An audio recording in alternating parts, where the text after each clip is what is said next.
Congrats on making it through the introductory sections of this masterclass. Now we are ready to get into the nitty-gritty and discuss playing before the flop.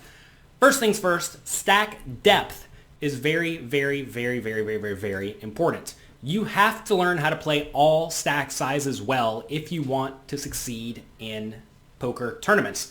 There are many world-class deep stacked cash game players who crush the early stages of tournaments, but then they struggle when they get medium or shallow stacked and inevitably don't actually win all that much money from poker tournaments.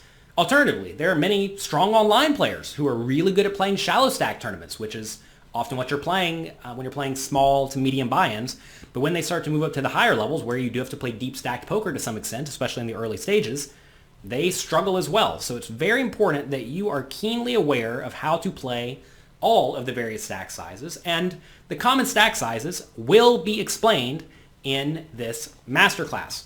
Realize that you are always playing the effective stack, which means the shortest stack among the stacks present, right? So if you have 100 big blinds and everybody else has 20 big blinds, you're essentially playing a 20 big blind stack, adjusting for the fact that you may be able to apply pressure to the 20 big blind stacks because you cannot go broke in an individual hand, but they can. Realize that hand values change as stack sizes change.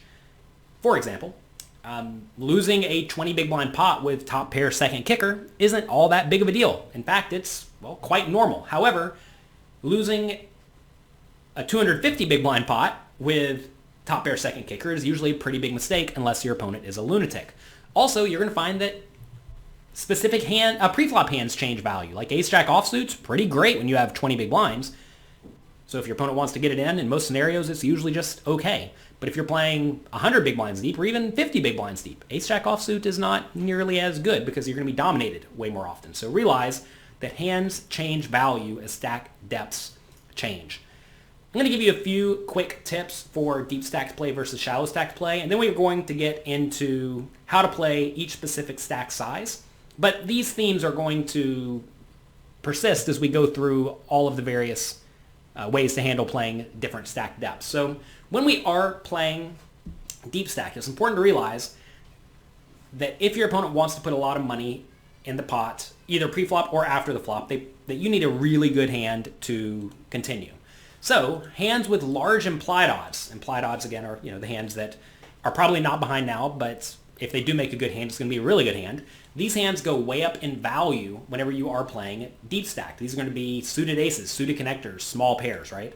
These are hands you want to see the flop with, and then you want to make a really good post-flop hand, and then you can be pretty happy getting your money in.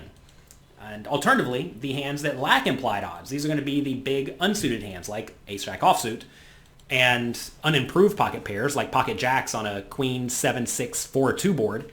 These are going to be difficult to play, and that's because if a lot of money goes in, they're usually not in great shape, right? So realize that hands like top pair marginal kicker are, well, exactly that. They are marginal, right? So you want to make sure that you are keeping the pot manageable whenever you do have one of those medium strength hands. All right, so when we are playing shallow stacked, it's kind of the opposite. You're going to find that pairs and big cards become quite powerful. Like if you have 12 big blinds and ace-9 offsuit, it's a pretty good hand. You're probably okay getting your money in. Whenever someone raises, one of your most powerful plays, which we will be discussing in depth, is to just go all in over the pre-flop raise. If someone raises and you have 20 big blinds, it's okay to not even have a calling range. You may just opt to go all in with every hand that you plan on playing.